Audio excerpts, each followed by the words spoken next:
नमस्कार दोस्तों, अमीर बनना आपका अधिकार है। आप यहाँ खुश रहने, दैदीप्यमान बनने और स्वतंत्र होने के लिए आए हैं। इसलिए एक पूर्ण, सुखद और समृद्ध जीवन जीने के लिए आपको जितना पैसा चाहिए वह आपके पास होना चाहिए। गरीबी में कोई सद्गुण नहीं है। यह एक मानसिक रोग है जिसका इस पृथ्वी से समूल नाश कर देना चाहिए। आप यहाँ विकास करने आए हैं, विस्तार करने आए हैं और खुद को प्रकट करने आए हैं, आध्यात्मिक दृष्टि से, मानसिक दृष्टि से और भौतिक दृष्टि से। आपके पास इन सारे क्षेत्रों में संपूर्ण विकास और अभिव्यक्ति करने का पूरा अधिकार है, जिसे आपसे छीना नहीं जा सकता। आपको खुद को सौंदर्य और विलासिता से घेर लेना चाहिए। जब आप असीम की दौलत का आनंद ले सकते हैं, तो फिर सीमित पैसों से क्यों संतुष्ट रहें? इस पुस्तक में आप पैसे के साथ दोस्ती करना सीखेंगे और आपके पास हमेशा समृद्धि रहेगी। अमीर बनने की आपकी इच्छा अधिक पूर्ण, अधिक खुश, अधिक अद्भुत जीवन की इच्छा है। यह एक ब्रह्मांडीय आकांक्षा है। यह अच्छी है, बहुत अच्छी है। धन के सच्चे महत्व को देखना शुरू करें, विनिमय के प्रतीक के रूप में। इसका मतलब है अभाव से आजादी। इसका मतलब है सौंदर्य, विलासिता, समृद्धि और परिष्कार। यह अध्याय पढ़ते वक्त आप शायद कह रहे होंगे, पैसे चाहता हूँ। मुझे इस समय जो वेतन मिल रहा है, मैं उससे ज्यादा का हकदार हूँ। मेरा मानना है कि ज्यादातर लोगों को अपर्याप्त वेतन मिलता है। कई लोगों के पास ज्यादा पैसा नहीं है। इसका एक कारण यह है कि वे मन ही मन या खुलकर इसकी निंदा कर रहे हैं। वे पैसे को गंदा पैसा कहते हैं या यह मानते हैं कि पैसे का प्रेम ही सारी बुराई की जड़ है, आदि। वे संपन्न नहीं होते हैं। इसका एक कारण यह है कि उनके मन में यह गोपनीय, अवचेतन भावना रहती है कि गरीबी में कोई सद्गुण है। यह अवचेतन भाव बचपन के प्रशिक्षण, अंधविश्वास या धर्म ग्रंथों की गलत व्याख्या पर आधारित हो सकता है। गरीबी में कोई भी सद्गुण नहीं है। यह किसी भी अन्य मानसिक रोग की तरह एक बीमारी है। अगर आप शारीरिक रूप से बीमार होते हैं, तो आपको लगता है कि आपके साथ कुछ न कुछ गड़बड़ है। ऐसे में आप मदद लेना चाहेंगे और अपनी बीमारी का इलाज करने की कोशिश करेंगे। इसी तरह अगर आपके जीवन में पर्याप्त धन लगातार प्रवाहित नहीं हो रहा है, तो आपके साथ कोई न कोई बुनियादी गड़बड़ है। धन सिर्फ एक प्रतीक है। इसके विनिमय के रूप सदियों से बदलते रहे हैं, जैसे नमक, मनके और कई प्रकार की लुभावनी चीजें। पुराने जमाने में इंसान की दौलत का पैमाना यह था कि वह कितनी भेड़ों या बैलों का मालिक है। अपने बिलों का भुगतान के लिए कुछ भेड़ों को साथ ले जाने के बजाय चेक काटना कहीं ज्यादा सुविधाजनक है। ईश्वर नहीं चाहता कि आप किसी दड़बे में रहें या भूखे रहें। ईश्वर चाहता है कि आप खुश, समृद्ध और सफल हों।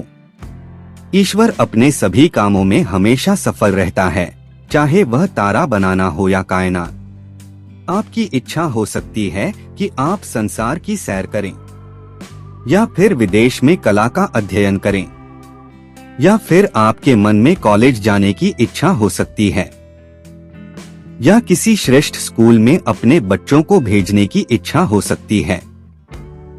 आप निश्चित रूप से अपने बच्चों को अच्छे परिवेश में पालना चाहते हैं, ताकि वे सौंदर्य, सुव्यवस्था, सुमेल और अनुपात की सराहना करना सीख सकें।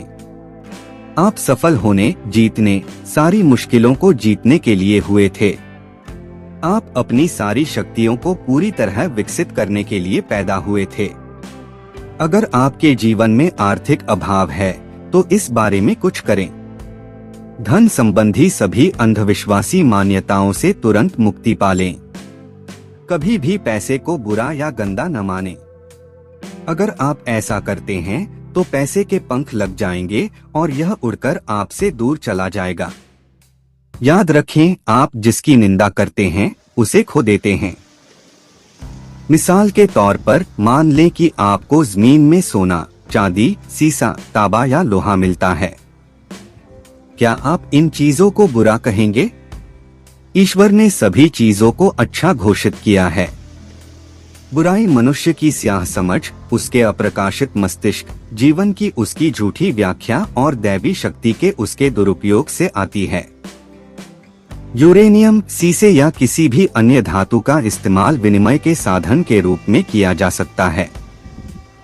हम नोट या चेक का इस्तेमाल करते हैं। निश्चित रूप से कागज बुरा नहीं है, नहीं चेक है। भौतिक शास्त्री और वैज्ञानिक जान चुके हैं कि एक या दूसरी धातु के बीच फर्क सिर्फ इलेक्ट्रॉन्स की संख्या और गति की दर का होता है, जो एक केंद्रीय नाभिक के चारों ओर घूम रहे हैं। वे अब शक्तिशाली साइक्लोट्रॉन में परमाणुओं की बमबारी करके एक धातु को दूसरी में बदल रहे हैं। सोना निश्चित स्थितियों में पारे में बदल जाता है। ऐसा लगता है कि कुछ समय बाद सोना, चांदी और दूसरी धातुओं को रासायनिक प्रयोगशालाओं में कृत्रिम रूप से बनाया जा सकेगा।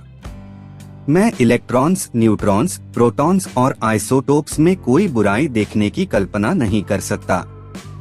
आपकी जेब में रखा कागज इलेक्ट्रॉन्स और प्रोटॉन्स से बना है, जो अलग तरीके से व्यवस्थित हैं। उनकी संख्या और गति की दर अलग है। सिर्फ इसी मायने में वह कागज आपकी जेब में रखी चांदी से भिन्न है। कुछ लोग कहेंगे, ओह, लोग पैसे के लिए लोगों की जान ले लेते हैं। वे पैसे के लिए चोरी करते हैं।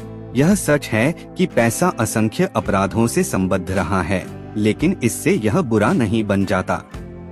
कोई आदमी किसी की जान लेने के लिए किसी दूसरे को $50 देता है। उसने एक विनाशकारी उद्देश्य से पैसे का दुरुपयोग किया है।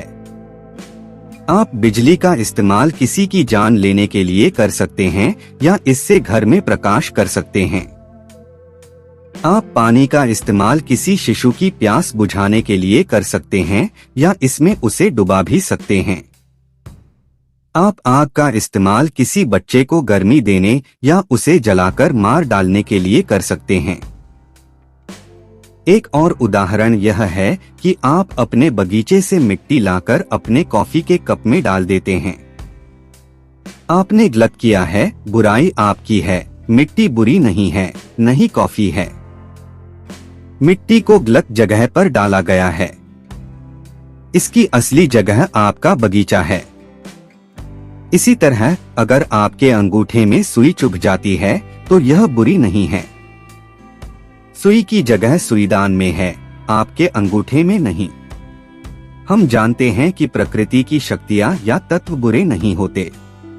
यह तो हमारे इस्तेमाल पर निर्भर करता है कि वे हमें फायदा पहुंचाते हैं या हमारा नुकसान करते हैं। एक आदमी ने एक बार मुझसे कहा था, मैं दिवालिया हूँ। मुझे पैसा पसंद नहीं है, यह सारी बुराई की जड़ है। पैसे का प्रेम अगर बाकी सारी चीजों से प्रबल होगा तो आप एक तरफा और असंतुलित हो जाएंगे। आप संसार में अपनी शक्ति या सत्ता का समझदारी से इस्तेमाल करने आए हैं। कुछ लोग शक्ति की चाह रखते हैं, बाकी पैसे की। अगर आपका दिल पैसे पर लट्टू हो जाता है और आप कहते हैं, बस मैं तो इसी को चाहता हूँ, मैं अपना सारा ध्यान पैसे के संग्रह पर केंद्रित करने जा रहा हूँ, दूसरी कोई चीज मायने नहीं रखती, तो आप पैसा कमा सकते हैं और दौलत इकट्ठी कर सकते हैं। लेकिन आप भूल रहे हैं कि आप यहाँ पर एक संतुलित जीवन जीने के लिए आए हैं। इंसान सिर्फ रोटी से ही नहीं जीता है। मिसाल के तौर पर, अगर आप किसी संप्रदाय या धार्मिक समूह खुद को अपने के सदस्य हैं और इसके बारे में कट्टर बन जाते हैं। प्रकृति संतुलन पर जोर देती है। यदि आपका सारा समय बाहरी चीजों और संपत्ति में ही लगा रहे तो आप मानसिक शांति, मधुर संबंध, प्रेम, खुशी या आदर्श स्वास्थ्य से वंचित हो जाएंगे। आप पाएंगे कि आप कोई भी ऐसी चीज नहीं खरीद सकते जो असली है। आप दौलत का संग्रह कर सकते हैं या मिलियनों डॉलर इकट्ठे कर सकते हैं, यह अपने आप में बुरा नहीं है। बुरा तो तब होता है जब आप हर दूसरी चीज से परे सिर्फ पैसे से प्यार करें। पैसे से बेइंतहा प्रेम ही कुंठा, निराशा और मोहभंग का परिणाम देता है। इस अर्थ में यह आपकी बुराई की जड़ है। पैसे को अपना एकमात्र लक्ष्य बनाकर आपने गलत चुनाव किया है। आपने सोचा था कि आपको सिर्फ यही चाहिए था, लेकिन अपनी तमाम कोशिशों के बाद आपको पता लगा कि आप सिर्फ पैसा नहीं चाहिए था। आपको दरअसल जो चीज चाहिए थी वह थी सच्ची जगह, मानसिक शांति और समृद्धि। वैसे अगर आप चाहें तो आपके पास लाखों करोड़ों डॉलर होने के बावजूद मानसिक शांति, मधुर संबंध, आदर्श स्वास्थ्य और दैवी अभिव्यक्ति रह सकती है। हर व्यक्ति पर्याप्त पैसे चाहता है। कोई नहीं चाहता कि उसके पास बस गुजर-बसर लायक ही पैसे रहें। इंसान समृद्धि चाहता है, उसे यह मिलना चाहिए। भोजन, वस्त्र, घर, यातायात के बेहतर साधनों, अभिव्यक्ति, प्रजनन और समृद्धि के लिए हमारी जो आकांक्षाएं, इच्छाएं और आवेग हैं, वे सब ईश्वर के दिए हैं, दैवी हैं, अच्छे हैं। लेकिन इन आवेगों, इच्छाओं और आकांक्षाओं को हम गलत दिशा दे सकते हैं, जिससे हमें अपने जीवन में बुरे या नकारात्मक अनुभव हो सकते हैं। मनुष्य की प्रकृति बुरी नहीं है। आप में कोई बुरा स्वभाव नहीं है। यह तो ईश्वर है, शाश्वत प्रज्ञा है, जीवन है जो आपके जरिए अभिव्यक्ति चाह रहा है। मिसाल के तौर पर एक लड़का कॉलेज जाना चाहता है, लेकिन उसके पास पर्याप्त पैसे नहीं हैं। वह आसपास के दूसरे लड़कों को कॉलेज और यूनिवर्सिटी जाते देखता है, उसकी इच्छा बढ़ जाती है। वह खुद से कहता है, मैं भी कॉलेज में पढ़ना चाहता हूँ। यह लड़का कॉलेज जाने के उद्देश्य से चोरी कर सकता है या पैसों का गबन कर सकता है। कॉलेज जाने की इच्छा मूलतः अच्छी थी, लेकिन समाज के कानूनों, अनुरूपता के वैश्विक नियम या स्वर्णिम नियम की अवहेलना करके उसने इस इच्छा को गलत दिशा दे दी, जिससे वह मुश्किल में पड़ गया। बहरहाल, अगर यह लड़का मन के नियमों को जानता और उसे पता होता कि उसमें कॉलेज जाने के लिए आध्यात्मिक शक्ति का उपयोग करने की पूर्ण क्षमता है, तो वह आजाद रहता और जेल नहीं जाता। उसे जेल में किसने डाला? उसने खुद। जिस पुलिस वाले ने उसे जेल में बंद किया, वह इंसानी कानूनों का एक प्रतीक था, जिन्हें उसने तोड़ा था। चोरी करके और दूसरों को नुकसान पहुंचाकर उसने पहले खुद को अपने मन में कैद किया। इसके बाद डर और अपराध बोध की चेतना आई। पहले उसके दिमाग की कैद आई, जिसके बाद ईंट पत्थर से बनी जेल की दीवारें आईं। पैसा ईश्वर की संपन्नता, सौंदर्य, परिष्कार और समृद्धि का प्रतीक है। इसका इस्तेमाल असंख्य तरीकों से मानवता को लाभ पहुंचाने के लिए समझदारी भरे, विवेकपूर्ण और सृजनात्मक तरीके से करना चाहिए। यह किसी देश के आर्थिक स्वास्थ्य का प्रतीक है। जब आपका रक्त स्वतंत्रता से प्रवाहित होता है, तो आप स्वस्थ होते हैं। इसी तरह जब पैसा आपके जीवन में स्वतंत्रता से प्रवाहित होता है, तो आप आर्थिक दृष्टि से स्वस्थ होते हैं। जब लोग पैसे का संचय करना शुरू करते हैं, इसे पेटी में बंद करके रखने लगते हैं और डर जाते हैं, तो आर्थिक रोग आ जाता है। 1929 में शेयर बाजार की भारी गिरावट मनोवैज्ञानिक दहशत का परिणाम थी। डर ने हर जगह लोगों के दिमाग को जकड़ लिया था। यह एक तरह का नकारात्मक सम्मोहन था। आप एक व्यक्तिपरक और वस्तुपरक संसार में रह रहे हैं। आपको मानसिक शांति, प्रेम, सौंदर्य, मधुर संबंध, खुशी और हंसी जैसे आध्यात्मिक आहार को नजरअंदाज नहीं करना चाहिए। आध्यात्मिक शक्ति का ज्ञान सभी तरह की अमीरी के राजमार्ग तक पहुंचने का साधन है, चाहे आपकी इच्छा आध्यात्मिक हो, मानसिक हो या भौतिक हो। मानसिक नियमों या आध्यात्मिक सिद्धांत का विद्यार्थी जानता है और यकीन करता है कि आर्थिक स्थिति चाहे जैसी हो, शेयर बाजार के उतार चढ़ाव कैसे भी हो, मंदी हो, हड़तालें हो, युद्ध हो या दूसरी कैसी भी परिस्थितियां हो, वह हमेशा समृद्ध रहेगा, चाहे पैसा कोई भी रूप धारण कर ले। इसका कारण यह है कि वह दौलत की चेतना में रहता है। इस विद्यार्थी ने मन में खुद को यकीन दिला दिया है कि दौलत उसके जीवन में हमेशा खुलकर प्रवाहित हो रही है और हमेशा दैवी समृद्धि मौजूद है। चाहे कल कोई हो युद्ध छिड़ जाए और विद्यार्थी की सारी वर्तमान संपत्ति मूल्यहीन जाए, जैसा कि प्रथम विश्व युद्ध के बाद जर्मन मार्क के साथ हुआ था, लेकिन इसके बावजूद वह दौलत को आकर्षित करेगा और सृष्टि उसकी परवाह करेगी, चाहे नई मुद्रा कोई भी रूप धारण कर ले। दौलत चेतना की अवस्था है। यह दैवी आपूर्ति के सतत प्रवाह के प्रति अनुकूलित मस्तिष्क का परिणाम है। वैज्ञानिक चिंतक पैसे या दौलत को ज्वार भाटे की तरह मानता है, यानी यह बाहर जाता है लेकिन यह हमेशा लौटता है। ज्वार भाटा कभी असफल नहीं होता, न ही मनुष्य की आपूर्ति होती है, बशर्ते वह एक अथक अपरिवर्तनीय अमर उपस्थिति पर विश्वास करे, जो सर्वत्र मौजूद है और निरंतर प्रवाहित हो रही है। जो मनुष्य अवचेतन मन की कार्य प्रणाली जानता है, वह कभी आर्थिक स्थिति, शेयर बाजार की दहशत, मुद्रा के अवमूल्यन या मुद्रास्फीति की चिंता नहीं करता है, क्योंकि उसका वास ईश्वर की सतत आपूर्ति की चेतना में है। ऐसे मनुष्य को हमेशा एक विराट उपस्थिति द्वारा आपूर्ति दी जाएगी और उसकी देखभाल की जाएगी। हवा में उड़ते पक्षियों को देखो, क्योंकि वे बोते नहीं हैं, न ही वे काटते हैं, न ही वे खलिहानों में संग्रह करते हैं, लेकिन तुम्हारा ईश्वर में बैठा पिता उन्हें भोजन कराता है। क्या तुम उनसे बेहतर नहीं हो? जब आप दैवी उपस्थिति के साथ चेतन रूप से बातचीत करते हैं, दावा करते हैं और जानते हैं कि यह सभी तरीकों से आपका नेतृत्व और मार्गदर्शन करती है, कि यह आपके पैरों के लिए एक मशाल की तरह है, कि यह आपकी राह की रोशनी है, तो आप दैवी रूप से समृद्ध होंगे और अपने सबसे बड़े सपनों से भी ज्यादा सफल होंगे। सतत आपूर्ति या दौलत के विचार को अपने अवचेतन मन पर अंकित करने का एक सरल तरीका यह है, अपने मन के पहियों को रोक दें, शिथिल हो जाए, छोड़ दें, ध्यान को गतिहीन कर दें। मन की एक उन्नीदी ध्यान अवस्था में चले जाए, इससे प्रयास न्यूनतम हो जाता है।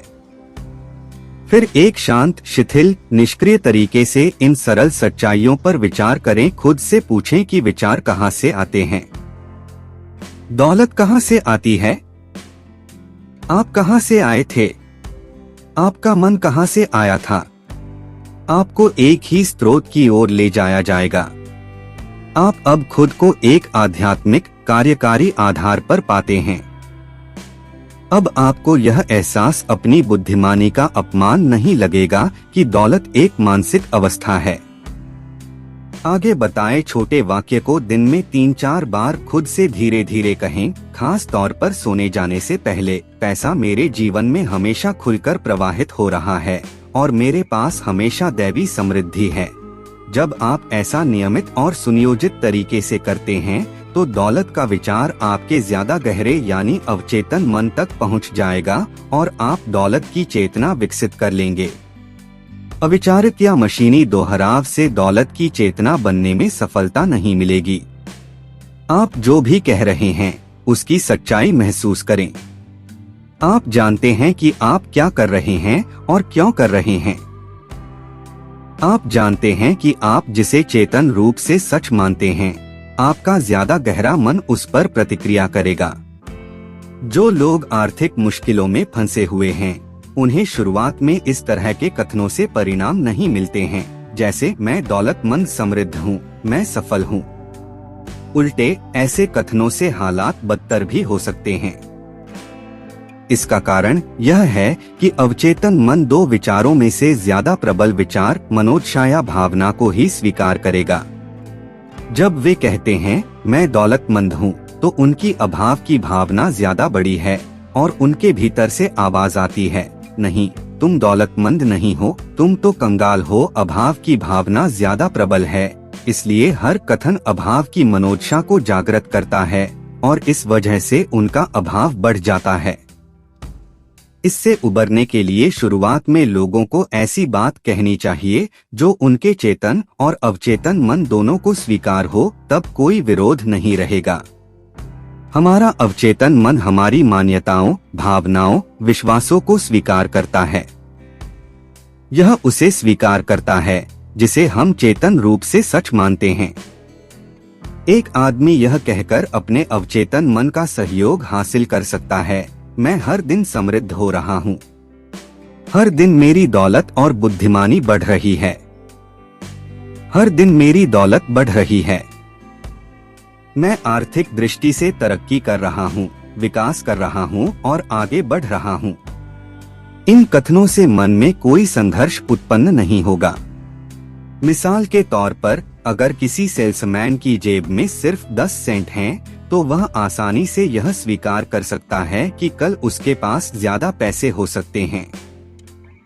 अगर उसने कल एक जोड़ी जूते बेचे थे, तो उसके भीतर ऐसा कुछ नहीं है जो कहे कि उसकी बिक्री नहीं बढ़ सकती।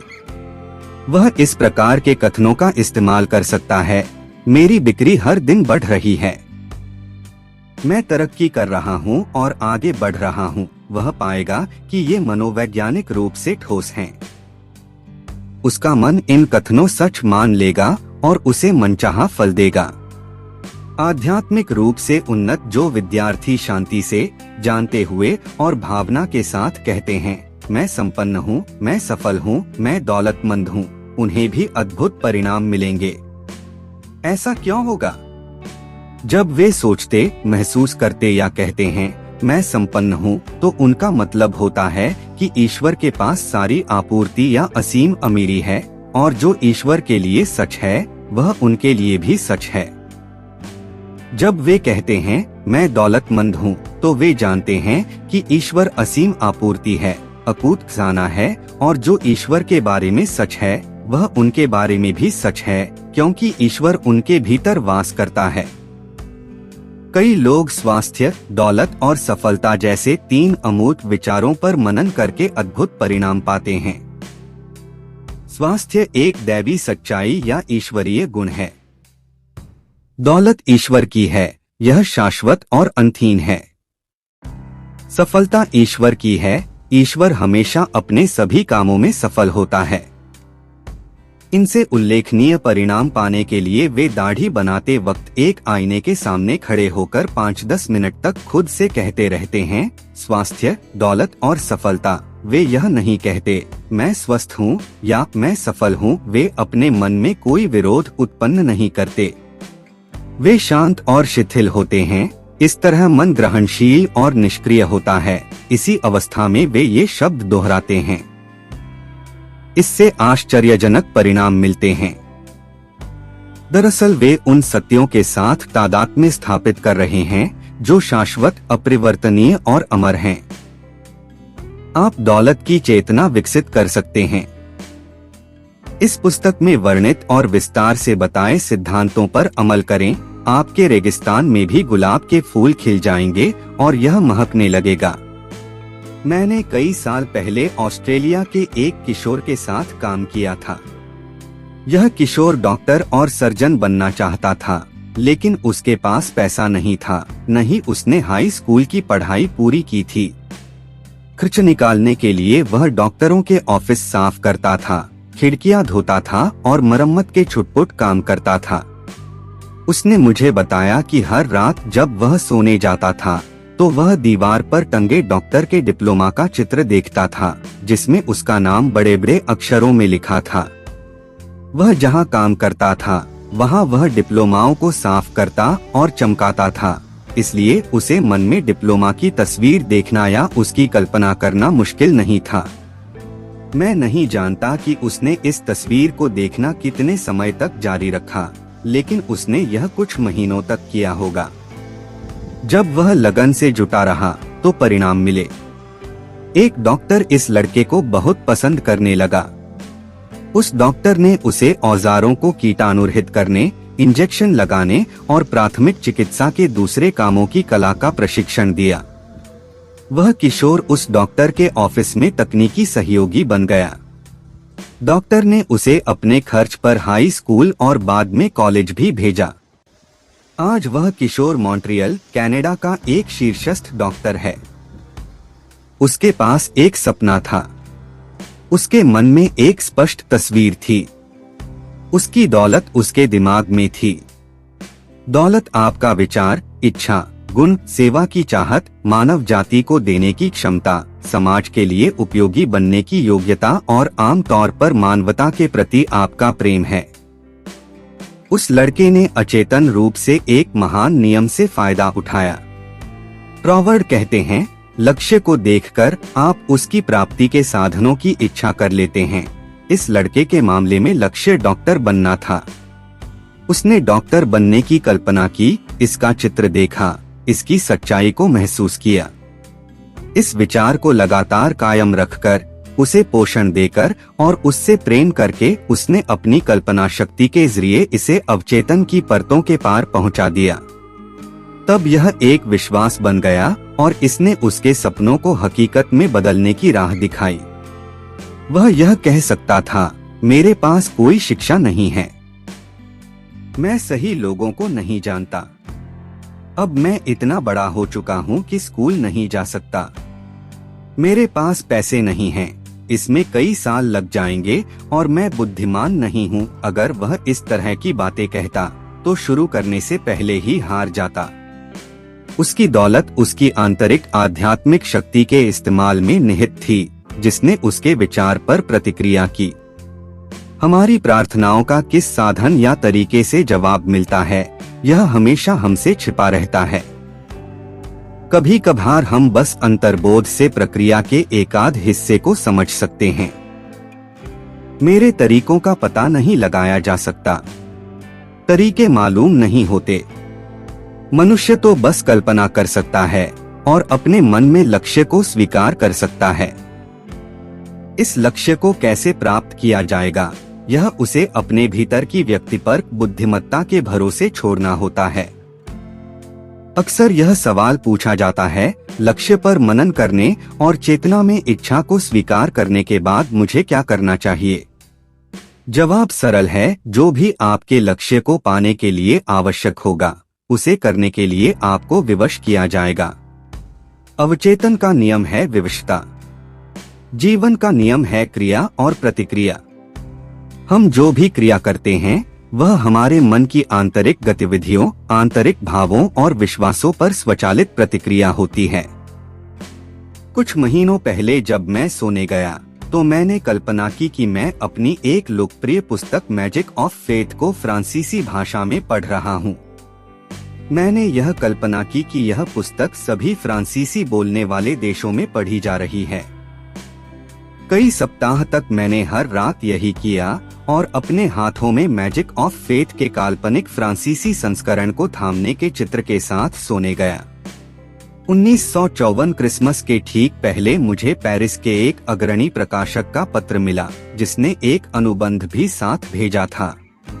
पत्र में लिखा था कि मैं उस अनुबंध पर हस्ताक्षर कर दूं और उसे मैजिक ऑफ फेथ के फ्रांसीसी संस्करण को प्रकाशित करने तथा फ्रांसीसी भाषा बोलने वाले सभी देशों में उसे प्रचारित करने की अनुमति दूं।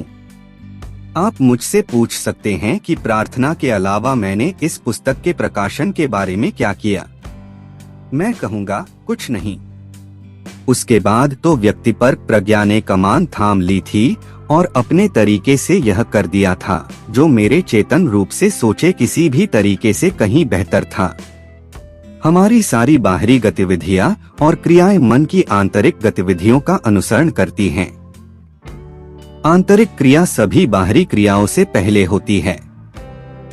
आप शारीरिक रूप से जो भी कदम उठाते हैं या आप वस्तुपरक तरीके से जो भी करते नजर आते हैं, वह सब एक नक्शे का हिस्सा होता है जिसे पूरा करने के लिए आप विवश होते हैं। लक्ष्य को स्वीकार करने से लक्ष्य की प्राप्ति के साधन अपने आप आ जाते हैं। यकीन करें कि मनचाही चीज इसी समय आपके पास है और आप इसे पा लेंगे। हमें अपनी भलाई से इनकार करना छोड़ना होगा। एहसास करें कि एक ही चीज है जो हमें उस अमीरी से दूर रखती है जो हमारे चारों ओर फैली है। यह एकमात्र चीज है हमारा मानसिक नजरिया, यह एकमात्र चीज है ईश्वर, जीवन और संसार को देखने का हमारा दृष्टिकोण। इस सकारात्मक सत्य को जान लें, इस पर विश्वास करें और इसके अनुरूप काम करें। आप ईश्वर के महान नियमों के जरिए जो भी हासिल करना चाहते हैं वह पा सकते हैं, बन सकते हैं, कर सकते हैं। आपका मन कैसे काम करता है, इसका ज्ञान आपका रक्षक और मुक्तिदाता है। विचार और भावना आपकी तकदीर हैं। आप चेतना के अधिकार द्वारा हर चीज के मालिक हैं। स्वास्थ्य की चेतना स्वास्थ्य उत्पन्न करती है, दौलत की चेतना दौलत उत्पन्न करती है। वैसे यह ध्यान रखें कि आप जिसके लिए प्रार्थना करते हैं उससे संसार इनकार या विरोध करता नजर आ सकता है। कई बार तो आपकी इंद्रियां भी आप पर हंसती नजर आएंगी। अगर आप अपने मित्र को यह बताएं कि आप अपना नया कारोबार शुरू करने जा रहे हैं तो वह तमाम कारण गिनाने लगेगा कि आपका असफल होना क्यों तय है। यदि आप उसके सम्मोहन के जाल में फंस जाते हैं तो इससे आपके मन में असफलता का डर बैठ सकता है। लेकिन जब आप आध्यात्मिक शक्ति के बारे में जागरूक होते हैं जो एक है, अखंड है और आपके विचार पर प्रतिक्रिया करती है, तो आप संसार के अंधकार और अज्ञान को अस्वीकार कर देंगे। तब आप यह समझ जाएंगे कि आपके पास सफल होने के सारे औजार, शक्ति और ज्ञान है। अमीरी के राजमार्ग पर चलने के लिए आपको दूसरों की राह में रोड़े या बाधाएं नहीं रखनी चाहिए, न ही दूसरों के प्रति ईर्ष्या या डाह रखनी चाहिए। दरअसल इन नकारात्मक भावों को प्रश्रय देकर आप खुद को ही चोट और नुकसान पहुंचा रहे हैं, क्योंकि आप ही तो हैं जो इसे सोच रहे हैं, महसूस कर रहे हैं। जैसा क्विम्बी ने कहा था, आप किसी दूसरे को जो सुझाव देते हैं वह आप खुद को दे रहे हैं। इस वजह से स्वर्णिम नियम एक ब्रह्मांडीय और दैवी नियम है। मुझे यकीन है आपने लोगों को यह कहते सुना होगा, इस आदमी का गोरखधंधा है, वह एक ठग है, वह बेईमानी से पैसे कमा रहा है, वह धोखेबाज है। मैं उसे तब जानता था जब उसके पास कुछ नहीं था। वह कुटिल है, चोर है और दगाबाज है। अगर आप यह बोलने वाले आदमी का विश्लेषण करते हैं तो आप पाते हैं कि वह आम तौर पर अभाव में है या किसी आर्थिक अथवा शारीरिक बीमारी का शिकार है। शायद कॉलेज के उसके पुराने मित्र सफलता की सीढ़ी पर ऊपर पहुंच गए और उससे ज्यादा अच्छी स्थिति में पहुंच गए। उनकी प्रगति देखकर वह कटु और ईर्ष्यालु हो गया है। कई मामलों में यही उसके पतन का कारण होता है।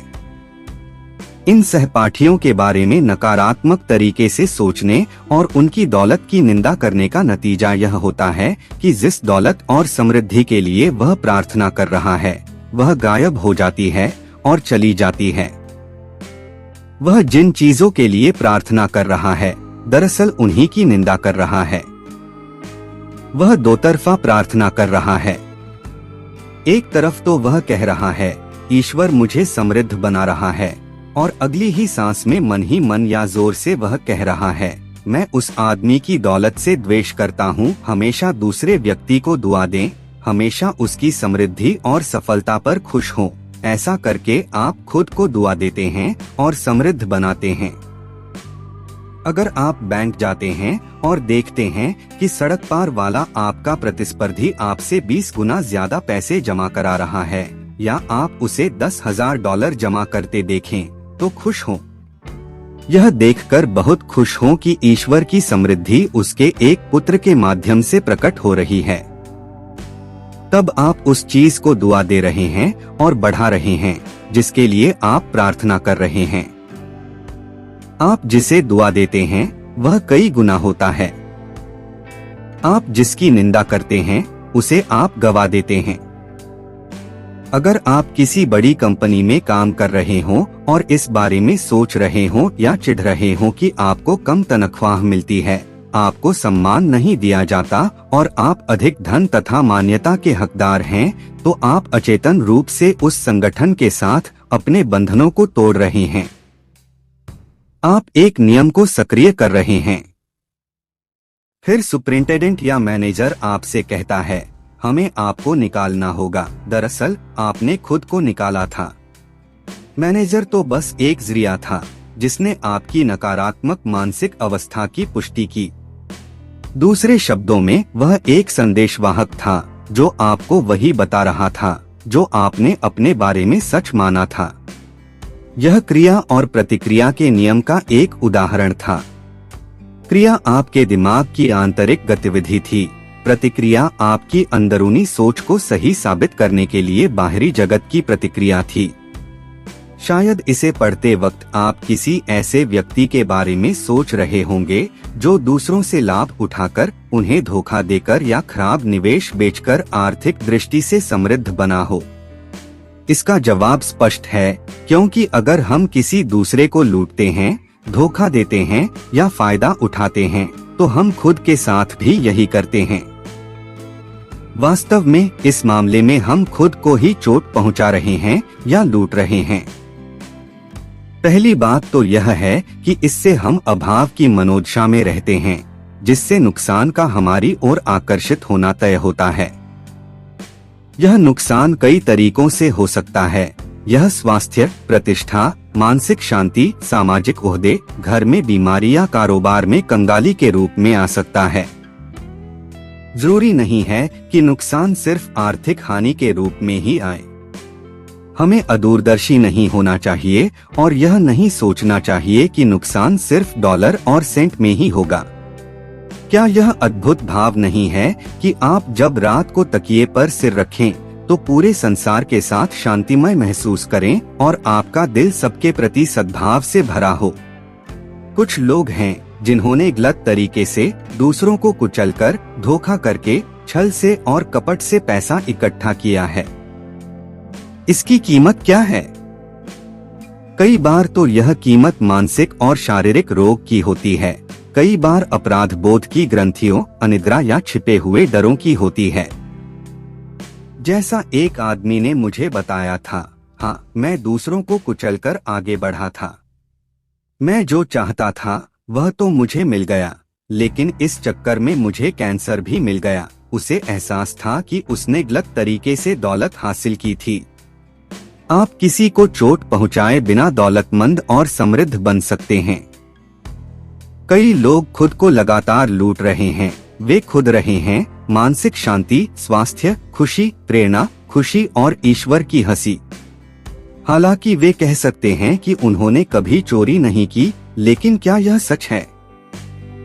हर बार जब हम किसी से द्वेष करते हैं या ईर्ष्या करते हैं या किसी दूसरे की दौलत या सफलता पर जलते हैं, तो दरअसल हम खुद से चुरा रहे हैं। ये वे चोर डाकू हैं जिन्हें ईसा मसीह ने मंदिर से बाहर निकाल दिया था। इसी तरह आपको भी उन्हें निर्णायक रूप से बाहर निकाल देना चाहिए। उन्हें अपने मन में न रहने दें। सही विचार और भावना की तलवार से उनकी गर्दन काट दें।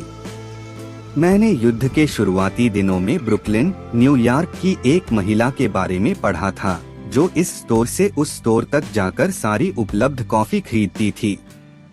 वह जानती थी कि कॉफी की कमी होने वाली है। उसके मन में यह डर भरा था कि हो सकता है कि उसे पर्याप्त कॉफी न मिले। इसलिए वह जितनी कॉफी खरीद सकती थी उतनी उसने खरीद ली और उसे अपनी कोठरी में भर लिया। उस शाम वह चर्च गई। जब वह घर लौटी तो उसने पाया कि चोरों ने दरवाजा तोड़ दिया था और न सिर्फ उसकी कॉफी चुरा ली, बल्कि चांदी के बर्तन, पैसे, गहने और दूसरा सामान भी चुरा ले गए। इस भली महिला ने वही कहा जो इस तरह के सभी लोग कहते हैं, यह मेरे साथ क्यों हुआ जब मैं चर्च में थी? मैंने तो कभी किसी का कुछ नहीं चुराया। क्या यह सच है? जब उसने कॉफी का संचय शुरू किया था तब क्या वह अभाव और डर की चेतना में नहीं थी? उसकी मनोदशा और अभाव का डर इतना प्रबल था कि उसके घर तथा संपत्तियों को नुकसान पहुंचा दे। इसके लिए उसे किसी स्टोर की तिजोरी में हाथ डालने या बैंक लूटने की जरूरत नहीं थी। उसके अभाव के डर ने अभाव उत्पन्न कर दिया। यही कारण है कि कई ऐसे लोग भी नुकसान उठाते हैं जिन्हें समाज अच्छा नागरिक कहता है। वे सांसारिक संदर्भ में अच्छे हैं, यानी वे अपने टैक्स चुकाते हैं, कानून का पालन करते हैं, नियमित रूप से वोट देते हैं और परोपकारी संस्थाओं के प्रति उदारता दिखाते हैं, लेकिन वे दूसरों की संपत्तियों, उनकी दौलत या सामाजिक ओहदे के प्रति द्वेष रखते हैं। जब कोई देख न रहा हो तब अगर वे पैसे उठाना चाहें, तो ऐसा नजरिया निश्चित रूप से अभाव की अवस्था दर्शाता है। इससे वह व्यक्ति ऐसी मानसिक अवस्था में आ जाता है जो उन धोखेबाजों को आकर्षित करती है जो किसी कारोबारी सौदे में उसे धोखा दे सकते हैं या चूना लगा सकते हैं। बाहरी चोर के लूटने से पहले हमने खुद को लूटा है। बाहरी चोर के आने से पहले आंतरिक चोर का होना अनिवार्य है। हो सकता है कि किसी व्यक्ति में अपराध बोध की ग्रंथि हो और वह खुद को निरंतर दोष दे। मैं एक ऐसे ही व्यक्ति को जानता हूँ। वह एक बैंक में रोकड़िया था और बहुत ईमानदार था। उसने कभी पैसा नहीं चुराया, लेकिन उसका एक अवैध प्रेम प्रसंग चल रहा था। वह एक रखैल को सहारा दे रहा था और अपने परिवार को वंचित रख रहा था। वह इस डर में जी रहा था कि उसका भेद खुल जाएगा। फलस्वरूप उसके मन में अपराध बोध का गहरा एहसास पलने लगा। अपराध बोध के बाद डर आता है। डर की वजह से मांसपेशियां और श्लेष्म झिल्लियां सिकुड़ जाती हैं। उसे गंभीर साइनसाइटिस हो गया। दवाओं से सिर्फ अस्थायी राहत ही मिल पाई। मैंने उस आदमी को उसकी परेशानी का असल कारण बताया और उससे कहा कि इसका बस यही इलाज है कि वह अपने विवाहेतर प्रेम प्रसंग को खत्म कर दे। उसने कहा कि वह ऐसा नहीं कर सकता। उसने कहा कि वह औरत उसकी आत्मा की सहचरी है और वह पहले ही यह कोशिश करके देख चुका है। इसके लिए वह हमेशा खुद को दोष दे रहा था और अपनी निंदा कर रहा था। एक दिन बैंक के एक अधिकारी ने उस पर पैसों के गबन का आरोप लगा दिया। मामला संगीन दिख रहा था क्योंकि परिस्थितिजन्य प्रमाण मौजूद था। रोकड़िया दहशत में आ गया और उसे एहसास हुआ कि उस पर आरोप लगाए जाने का एकमात्र कारण यही था कि वह खुद पर आरोप लगा रहा था और अपनी निंदा कर रहा था। वह समझ गया कि मस्तिष्क इसी तरह काम करता है। जब तक वह मन में खुद पर आरोप लगाता रहेगा, बाहरी संसार में भी उस पर आरोप लगाए जाएंगे। गबन के आरोप के सदमे की वजह से उसने दूसरी औरत के साथ तुरंत संबंध तोड़ लिए और अपने तथा बैंक अधिकारी के बीच समझ और दैवी मधुर संबंध के लिए प्रार्थना करने लगा। वह यह दावा करने लगा, कुछ भी छिपा नहीं है जो प्रकट न हो। ईश्वर की शांति सभी संबंधित मस्तिष्कों और हृदयों में सर्वोच्च विराजमान है। सच्चाई की जीत हुई। सच्चाई के प्रकाश में सारा मामला साफ हो गया। एक और युवक का पता चला जो अपराधी था। बैंक का रोकड़िया जानता था कि सिर्फ प्रार्थना की वजह से ही वह जेल जाने से बचा था। महान नियम है, जैसा आप चाहते हैं कि लोग आपके बारे में सोचें, उनके बारे में भी वैसा ही सोचो। जैसा आप चाहते हैं कि लोग आपके बारे में महसूस करें, उनके बारे में भी वैसा ही महसूस करो। शिद्दत से कहें, मैं इस पृथ्वी पर चलने वाले हर इंसान के लिए जो चाहता हूँ, वही मैं खुद के लिए भी चाहता हूँ। मेरे दिल की सच्ची इच्छा यह है कि हर जगह सभी लोगों को शांति, प्रेम, खुशी, समृद्धि और ईश्वर के वरदान मिलें। सभी लोगों की प्रगति, तरक्की और समृद्धि में आनंदित व खुश हों। जो भी आप अपने लिए सच करना चाहते हो, उसे हर जगह सभी लोगों के लिए सही मानें। अगर आप खुशी और मानसिक शांति के लिए प्रार्थना करते हैं, तो सभी के लिए शांति और खुशी का दावा करें। किसी दूसरे को कभी किसी खुशी से वंचित करने की कोशिश न करें। अगर आप ऐसा करते हैं, तो आप खुद को वंचित करते हैं। जब पैसा आपके मित्र के पास आता है, तो यह आपके पास भी आता है। यदि आपकी कंपनी में किसी की तरक्की होती है, तो आनंदित और खुश हों। उसे बधाई दें। उसकी तरक्की और प्रतिष्ठा पर प्रसन्न हों। अगर आप क्रोधित या द्वेषपूर्ण हैं, तो आप खुद को नीचे धकेल रहे हैं। किसी को भी खुशी, सफलता, उपलब्धि, समृद्धि और सारी अच्छी चीजों के उसके ईश्वर प्रदत्त जन्मसिद्ध अधिकार से वंचित करने की कोशिश न करें। ईसा मसीह ने कहा था, खुद के लिए स्वर्ग में खजानों का संग्रह करें, जहां दीमक और जंग उन्हें नुकसान नहीं पहुंचाती है, जहां चोर सेंध लगाकर चुरा नहीं सकते हैं। नफरत और द्वेष दिल को कुतर लेते हैं तथा उसमें जंग लगा देते हैं। फलस्वरूप हमारे भीतर दाग, अशुद्धियां, जहरीले पदार्थ और विष भर जाते हैं। स्वर्ग के खजाने ईश्वर की सच्चाइयां हैं जो हमारी आत्मा में मौजूद हैं। अपने मन को शांति, मधुर संबंध, आस्था, खुशी, ईमानदारी, अखंडता, प्रेमपूर्ण दयालुता और नम्रता से भर लें। फिर आप अपने मन के स्वर्ग में अपने खजानों के बीज बो देंगे। अगर आप निवेश संबंधी बुद्धिमत्ता की तलाश कर रहे हैं या अगर आप अपने शेयरों या बॉन्ड के बारे में चिंतित हो, तो शांति से दावा करें, असीम प्रज्ञा मेरे सभी आर्थिक सौदों को शासित करती है और उन पर नजर रखती है, इसलिए मैं जो भी करता हूँ समृद्ध होगा। इसे बार बार करें और आपके निवेश समझदारी पूर्ण होंगे। यही नहीं, आपकी नुकसान से भी रक्षा होगी, क्योंकि नुकसान होने से पहले ही आपको शेयर बेचने के लिए प्रेरित कर दिया जाएगा। अपने मकान, कारोबार और संपत्तियों के बारे में नीचे वाली प्रार्थना का हर दिन इस्तेमाल करें, जो सर्वोच्च शक्ति ग्रहों की कक्षा में उनका मार्गदर्शन करती है और जिसकी बदौलत सूरज चमकता है। वह मेरी सारी संपत्तियों, घर, कारोबार और मेरी सारी चीजों पर निगाह रखती है। ईश्वर ही मेरा किला और तिजोरी है। मेरी सारी संपत्तियां ईश्वर में सुरक्षित हैं।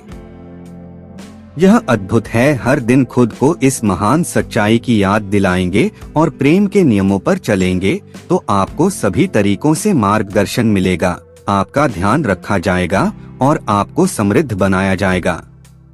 आपको कभी नुकसान नहीं उठाना पड़ेगा, क्योंकि आपने सर्वशक्तिमान को अपना सलाहकार और मार्गदर्शक बनाया है। ईश्वर के प्रेम का वृत्त हर समय आपके चारों ओर है, आपको अपने भीतर समाये हैं। आप ईश्वर की अमर बाहों में विश्राम कर रहे हैं। हम सभी को अपनी समस्याएं सुलझाने के लिए अंदरूनी मार्गदर्शन लेना चाहिए। यदि आपके पास कोई आर्थिक समस्या है तो रात को सोने से पहले यह दोहराएं, अब मैं चैन से सोऊंगा। मैंने यह मामला अपने अंदर की ईश्वरीय बुद्धिमत्ता के हवाले कर दिया है। यह जवाब जानती है। जब सुबह सूरज उगेगा तो मेरा जवाब भी सामने आ जाएगा। मैं जानता हूँ कि सूरज का उगना कभी नहीं रुकता है। फिर सोने चले जाएं। किसी समस्या पर परेशान न हो, चिंता न करें, आवेश में न आए। रात की नींद से सही सलाह मिलती है। समस्या पर सो जाएं। आपकी बुद्धि आपकी सारी समस्याएं नहीं सुलझा सकती। उस रोशनी के लिए प्रार्थना करें जो आने वाली है। याद रखें कि भोर हमेशा आती है, कि छायाएं दूर चली जाती हैं। हर रात की नींद को एक संतुष्टि भरा आनंद बनने दें। आप परिस्थितियों के शिकार नहीं हैं, आप तो सिर्फ खुद को ऐसा मानते हैं।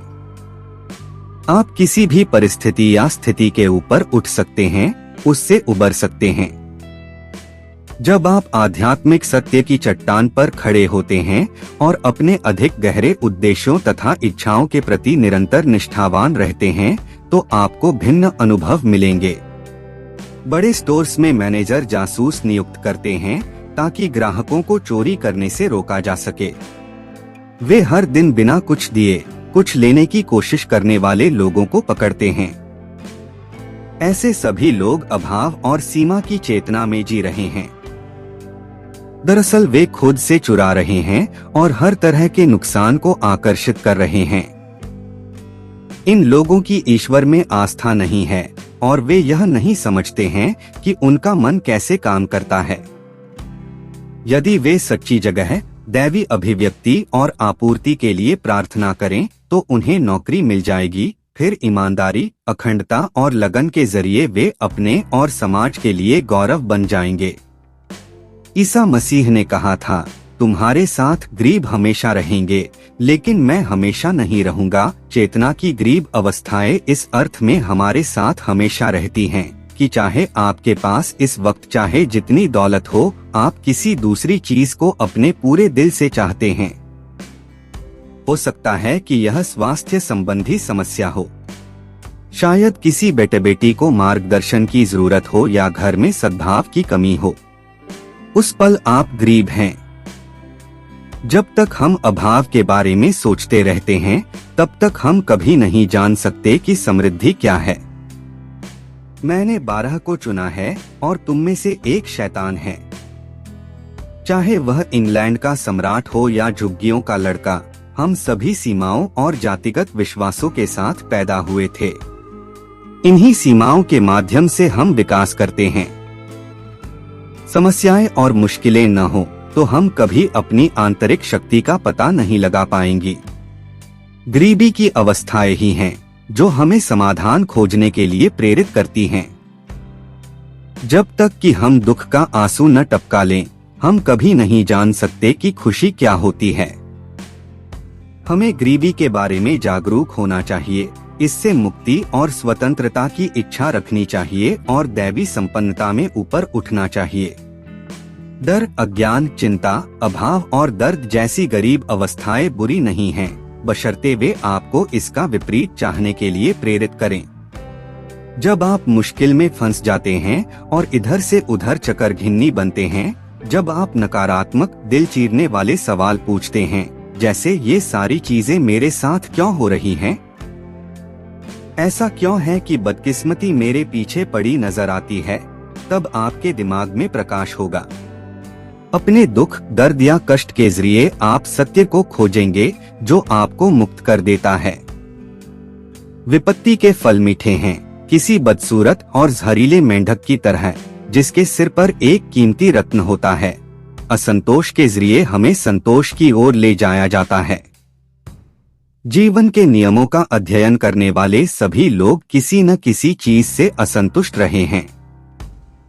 उनके सामने कोई समस्या या मुश्किल थी जिसे वे नहीं सुलझा सकते थे, या वे जीवन की पहेलियों के इंसानी जवाबों से संतुष्ट नहीं थे।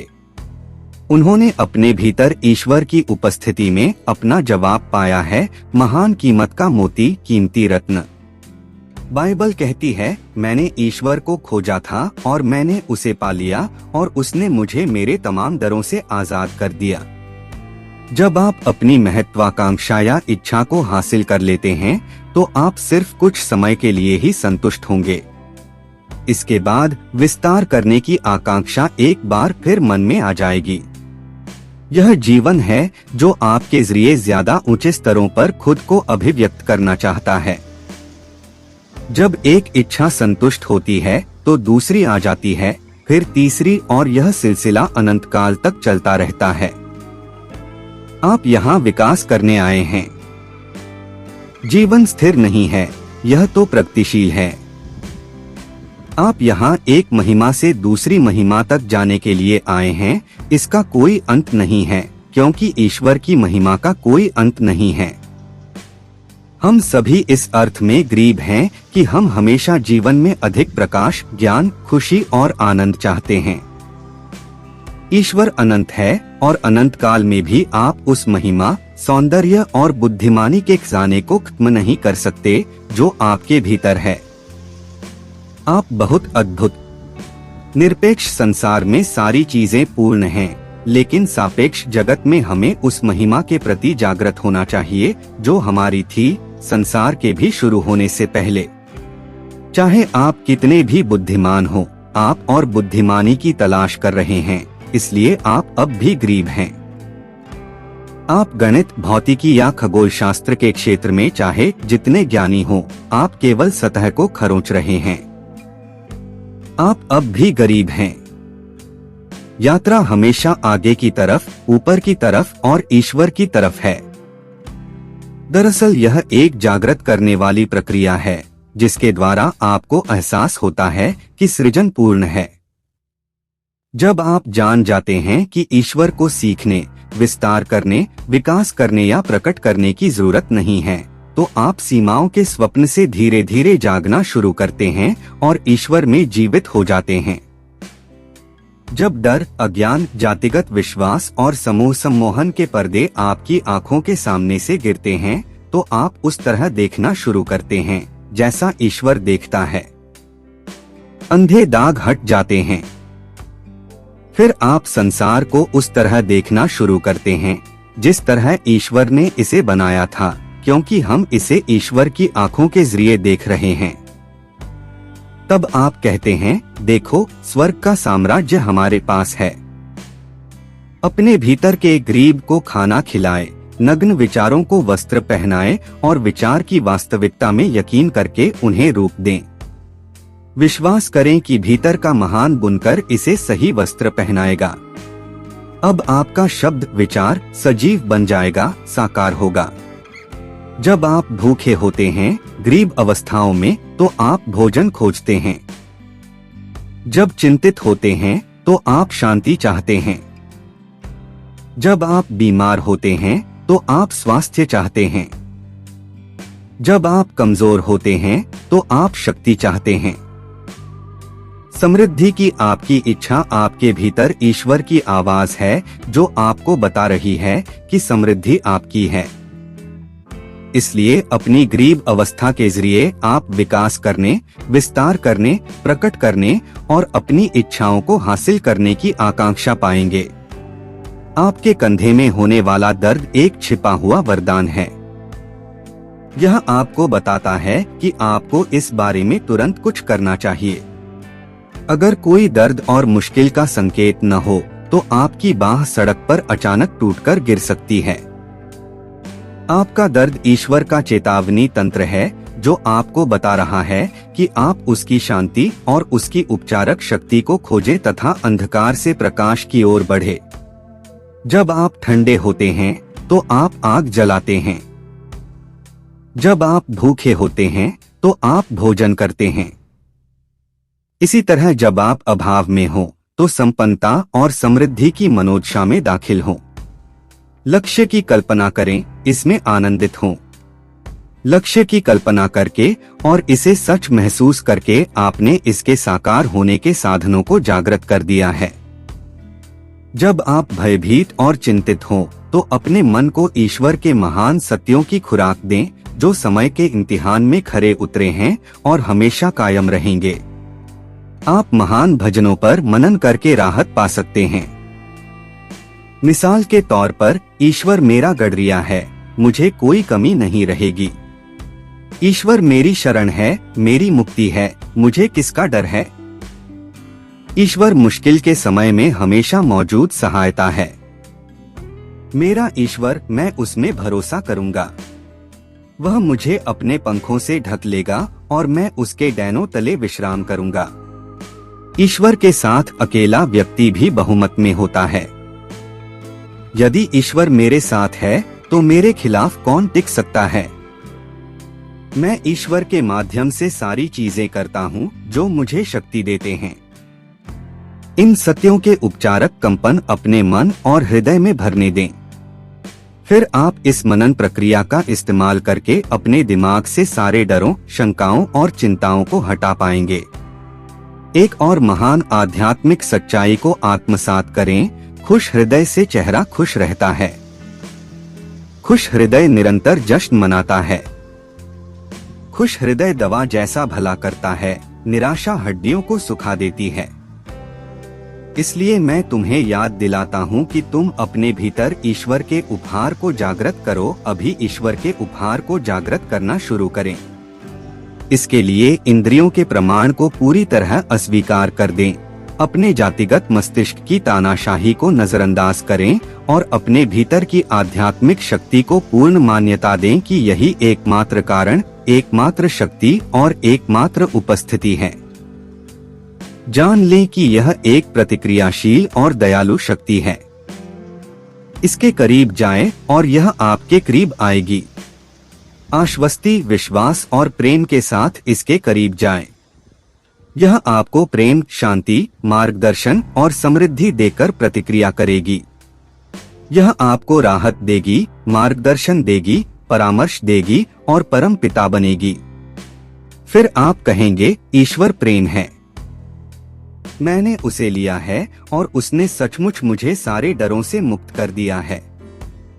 यही नहीं, आप खुद को हरे चरागाहों में पाएंगे जहां समृद्धि और ईश्वर की सारी दौलत आपके जरिए मुक्तता से प्रवाहित होती है। दिन के दौरान खुलकर और खुशी खुशी खुद से कहें, मैं दिन भर ईश्वर की उपस्थिति की चेतना में चलता हूँ। उसकी पूर्णता सारे समय मेरे माध्यम से प्रवाहित होती है और मेरे जीवन के खाली बर्तन भरती है। आप जो भी बनने की हसरत रखते हैं, जब आप उससे पूरी तरह भरे होते हैं तो आपकी प्रार्थना का जवाब मिल जाता है, यानी आपकी इच्छा पूरी हो जाती है। क्या आपके जीवन में सारे बर्तन भरे हैं? स्वास्थ्य, दौलत, प्रेम और अभिव्यक्ति के चारों स्तरों को देखें। क्या आप इन सभी स्तरों पर पूरी तरह संतुष्ट हैं? क्या इन चारों में से किसी एक में कोई कमी है? आप चाहे जो चाहते हो वह इनमें से किसी न किसी श्रेणी में आता है। अगर आप कहते हैं मैं तो बस सत्य या बुद्धिमानी चाहता हूँ, तो आप हर जगह के सभी लोगों की इच्छा को व्यक्त कर रहे हैं। हर कोई यही चाहता है, भले ही शब्द अलग हों। सत्य या बुद्धिमानी हर व्यक्ति की सामान्य इच्छा है, यह अभिव्यक्ति की श्रेणी में आती है। आप यहाँ ईश्वर को अधिकाधिक व्यक्त करने की इच्छा करते हैं। अपने अभाव, सीमा और समस्याओं के जरिए आप ईश्वर के प्रकाश में खुद को खोजते हैं। कोई दूसरा तरीका नहीं है जिससे आप खुद को खोज सकते थे। अगर आप अपनी शक्तियों का दोनों तरफ इस्तेमाल नहीं कर सकते, तो आप कभी खुद को नहीं खोज पाएंगे, नहीं आप कभी अपने को शासित करने वाले नियम को समझ पाएंगे। अगर आपको अच्छा बनने या प्रेम करने के लिए विवश किया जाए, तो यह प्रेम नहीं होगा।